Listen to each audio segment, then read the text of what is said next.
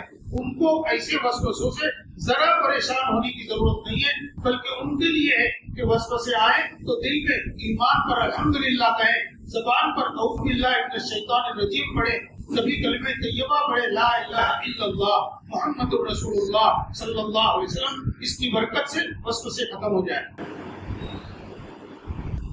لیکن ہمیں پہلے وہ کام کرنا پڑے گا، اپنا جائزہ لے۔ کہیں ایسا تو نہیں کہ میری کچھ عادتیں ہیں، میں کچھ چیزوں کو دیکھنے کی بنا پر میری نگاہیں غلط دیکھ رہی ہے، جس کی وجہ سے یہ خیالات آ رہے ہیں، یہاں قصور ہمارا ہے، ہمیں وہ دروازے پہلے بند کرنے پڑیں گے۔ وسوسوں کا ایک علاج یہ ہے کہ آدمی جب وسوسے آنے لگے اور بہت اس کا ہجوم ہو تو اس وقت اللہ کا نام لے۔ تنہائی میں تو تنہائی چھوڑ دے، کسی سے باتوں میں لگ جائے، اچھی باتوں میں لگے، اچھے تذکرے شروع کرے یا کسی نیک کام میں لگ جائے، درود شریف پڑھے، استغفار پڑھے، تھوڑی دیر پڑھیے، اپنے دل و دماغ کو وہاں سے ہٹا دیجئے، انشاءاللہ وسوسوں کا سلسلہ ختم ہو جائے۔ نماز میں خیالات آتے ہیں، بزرگان دین نے لکھا ہے کہ ان خیالات کی طرف آپ کسی طرح توجہ مت کرو، ان خیالات کو دھکیلنے کی بھی کوشش مت کرو اور خیالات کو لانے کی بھی کوشش نہ کرو۔ اس کی مثال دی ہے حضرت حکیم الامت رحمۃ اللہ علیہ نے۔ اس پر بات ختم کرتا ہوں کہ جیسے کھلا وائر پڑا ہوا ہے، کیبل ہے، اور ہمیں معلوم ہے کہ اس پہ کرنٹ ہے، تو آپ اس کیبل کو کھینچنے کے لیے نہ پکڑیں گے، نہ اس کو دور کرنے کے لیے اس کو دھکیلیں گے ہاتھ سے، ہر طرح سے آپ اس سے بچنے کی کوشش کریں گے۔ تو اسی طرح وساوس کو نہ لانا ہے نہ ان کو دھکیلنے کی کوشش کرنی ہے، بس اپنے کام میں لگے رہنا۔ انشاءاللہ وساوس خود بخود ایک وقت آئے گا کہ ختم ہو جائیں گے۔ اللہ تعالیٰ ان وسوسوں سے ہماری حفاظت فرمائے اور ہمیں نیک کام کے اندر خلوص کے ساتھ لگے رہنے کی توفیق نصیب فرمائے۔ وآخر دعوانا ان الحمدللہ رب العالمین۔ عملت لحلمي عملت